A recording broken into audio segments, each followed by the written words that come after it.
Good afternoon, students. I hope you all are fine. Today we will learn a new poem from your Blossoms book. The name of the poem is Summer Friends. This poem is written by Mary Lamb. Okay.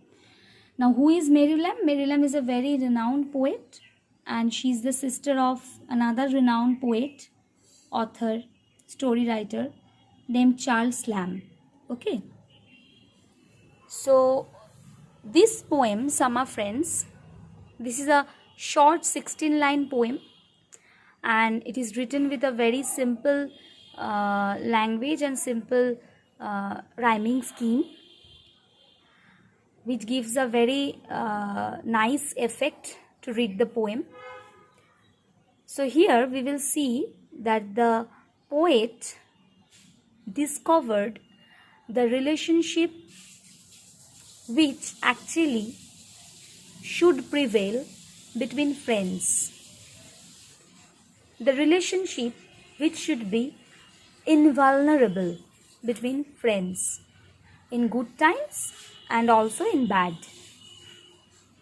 So, here we will see the poem begins with the introduction of a summer friend who is Swallow. Swallow is a summer bird, and he comes to the poet's chimney during the summer months. He stays there, he nests there, and he sings song over there and entertains all the family members of the poet. But at the end, unfortunately, we can see when it's winter, when winter comes, the swallow, the summer bird, goes away from there. And in the winter, we see the bird sparrow comes to the poet's house and it stays there with the poet. So, sparrow is a bird which human being, means man, needs more than the swallow. Why? Because whereas we can see that swallow entertains us in the summer, swallow sings song, he stays with the speaker in summer, but when it's winter, he moves away. But sparrow doesn't do this. He stays with the man, with the speaker in both the season, summer and winter.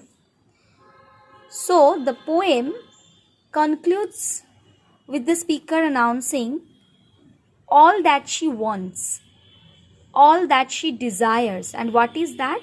That is a friend like sparrow who will sing with her in frost and will love with her in sorrow.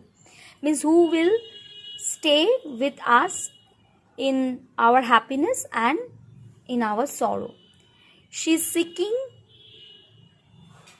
and has perhaps found a friend who will stay by her side no matter the mischance, that is difficulties, tomorrow might bring. This friend will never abandon, means will never leave her and always greet her with his side. So this is the poem. In short, I have told you. Now I will read the poem and line by line I will explain it to you.